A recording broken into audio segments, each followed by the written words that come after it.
Hello friends, Jenkins Dota here, bringing you another Dota 2 video on behalf of DotaAlchemy.com, and in this video I'm going to be covering ganking, and more in particular I'm going to be covering ganking during the laning phase. So in this replay, this clip that I have here, it's between Team Secret and Optic Gaming. It's a best of 3 where the score is 1-1, so people are pretty intense right now, and this was a pretty good series. And we have Ace and Fata up here on the Beastmaster. These are two cores. You might wonder why there are two cores in one lane at 7 minutes and 38 seconds, and the reason for that is because this gyrocopter is actually ganking to this lane. And the reason that he's doing this gank is maybe not necessarily one of the most obvious reasons, but it's more important than just ganking for a kill. So look at how he plays up here. He's chilling. He is just chilling. I do believe pings come out on him. I'm not sure if Optic knows that he's here. Maybe they don't care.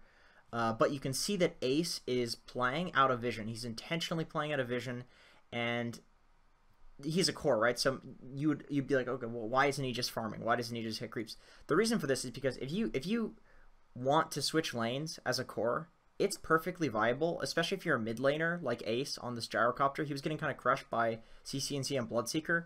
But that's okay. You can be losing a lane in Dota, and one of the worst things that you can do is to just go back to that lane and keep losing. It's that whole idea of, you know, the definition of insanity is doing the same thing over and over and over again and expecting different results. He goes back to this lane. He'll continue feeding this Bloodseeker. So what do? He runs to the top lane. He kind of chills out for a bit.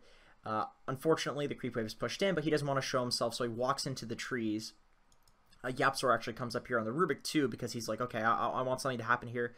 Back me up. And then the great thing here that support players can take advantage of when there's a core that roams like this, and you know, cores can do this too if a support roams, but the Skywrath Mage basically realizes, Puppy, that there's an open lane on the mid lane. So you can see that his little icon is here on the mini map, and that's because he TPs to the middle lane to farm this. Actually, I believe he already TP'd, and that's just a bug. But in any case, he's going to go and get XP in this lane. So it's a bit of an efficiency thing. They're just trying to get more off the map by doing this rotation, because otherwise you just have Gyro go back to this lane and feed the Bloodseeker. So it's more so, okay, guys, we need to do something, so we're going to do this. We're going to change up the lanes, and that's kind of a map orientation change. That's one of the big reasons that you'd see a core ganking like this.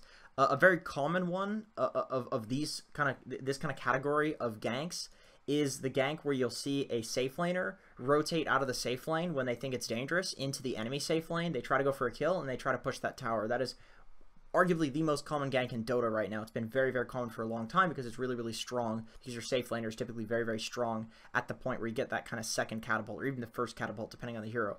But yeah, this is not that. This is a mid rotation of a mid hero because the lane is so bad. All I'm saying is that a lot of the time when you rotate cores like this, it's going to be because you want to change your map orientation, your lane orientation, and you just want to start off with a gank. Because if you start off with a gank, then let's say he runs into Zai here, uses his rocket barrage, Roar comes out, Rubik is there, they kill Zai. The best part about this is honestly it's CCNC and Bloodseeker TPs in, which leaves Skywrath Mage to free farm in the middle lane. Fata dies, but who really cares? Because in that they push out the wave, so Gyro can come farm this wave freely. Although he's going over, I don't know what he's doing. He's chilling. He's gonna go farm the lane. In any case, this was very successful because we have CCNC here on the Bloodseeker rotated out. Skywrath Mage goes mid. He gets his 6. This is a super, super efficient rotation. Beastmaster unfortunately dies, but Beastmaster was going to change his lane orientation anyway because the Gyro is going to take this top lane. So that's why you gank as a core. That's also why you gank as supports. I want to make it very, very clear that it's very important in this current patch to recognize when it is time to leave a lane. Be like Ace. Don't keep going back to a lane where there's no point to going to that lane. So Ace, in this example, there was no point in him going to this lane because he was going to feed. But in the current patch, dual lanes are very, very common. And a lot of the time, you want to leave a dual lane as a support, or even you leave the support there and the offlaner starts roaming, like if you're a Night Stalker, for example. So this Brew might get level 6, let the support have the lane that was dual laning with him, although the brew actually stayed here and the support roamed in this game, but somebody needs to roam out of that lane because there's a point where whoever is there can just sit there and destroy the lane anyway, so what's the point in two people going there? It's very, very important to roam when you realize that there's no point in you being in your current lane, and then you want to go to another lane, and you can just start that off by executing a gank. So this second clip that I'm going to show you guys is from Mineski versus LGD, also part of the Super Major. And we had the Lycan playing on the bottom lane, then the Timbersaw rotated into this lane, and that's probably the main reason that he did this, rather than just staying in the lane and dominating the lane. Basically, Lycan doesn't want to be laning against Timbersaw because of that reactive armor. You can't really harass or even kill Timbersaw like you would like to with a level 7 Lycan. So instead of just giving Mineski the laning setup that they would prefer, he says, fuck that, I'm leaving the lane. Why would I give them the benefit of I'm going to perfectly lane the perfect hero against mine? Why even allow them to do that? So he leaves. And what does he do? So he walks from the bottom lane, he walks over towards the middle lane, and he just starts farming Ancients. And the reason that he's doing this is because he wants to be close to this mid lane, so if this Lina comes up to push the wave, which is a very common thing that Linas do, they'll double nuke the wave, hit the wave a bit, run back to the jungle. So he's preparing for that by just farming in this area, and if she doesn't do that, well then he doesn't care, who cares? But the thing is, the second reason, the main reason I want to show you guys this clip is because there's a very specific reason that he's ganking to this middle lane.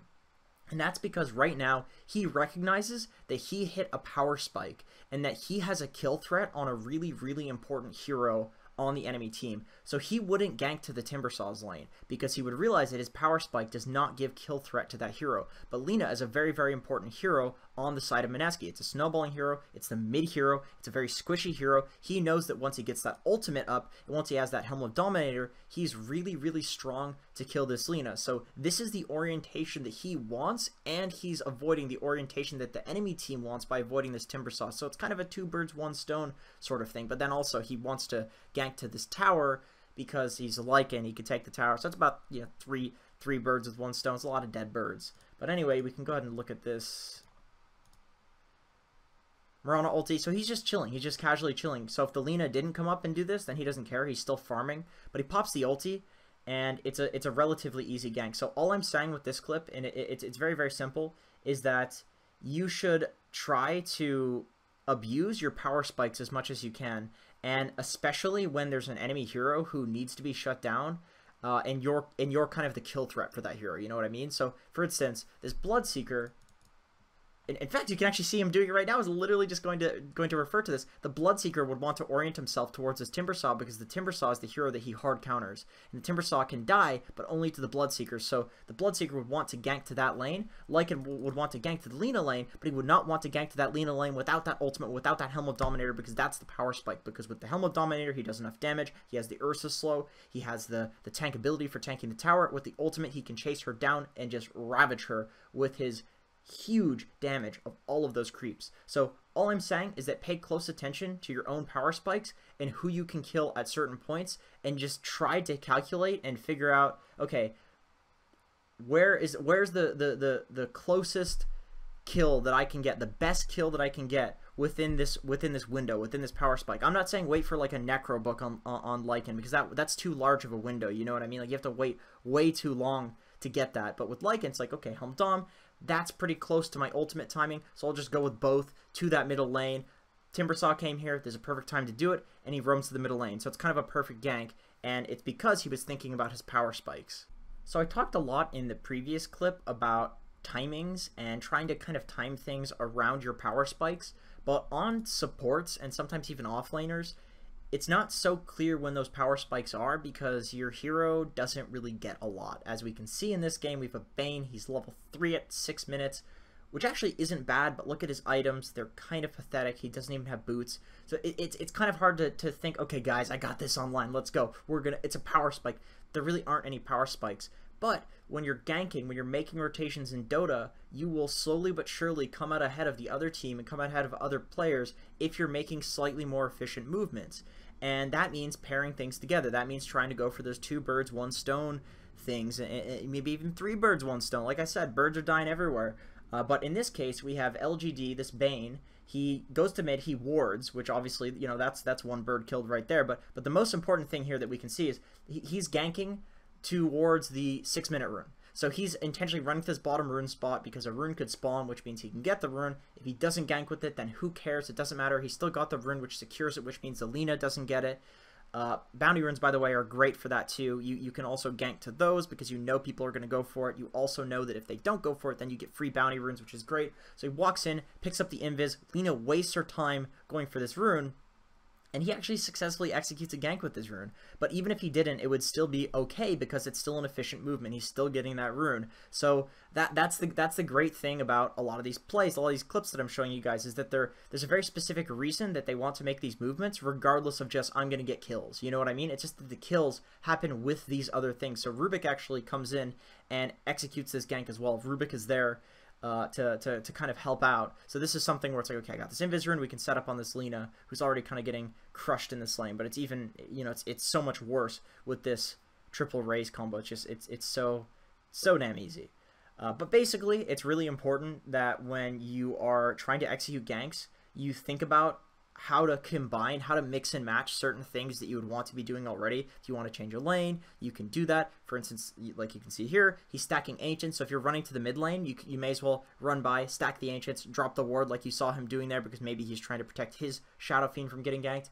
All of these things being paired together, and let's say you want to move towards top lane, which he's doing right now. If you want to move towards top lane and you're in bottom lane, let's say he was bought with the like and he wants to move top, maybe he goes through the mid lane to do that and ganks the mid lane on his way top because he wanted to go there anyway. That's the most important thing to take away from this video, in my opinion. Try to combine, try to mix and match all of these things that you would already want to be doing in Dota with ganks rather than just ganking to gank.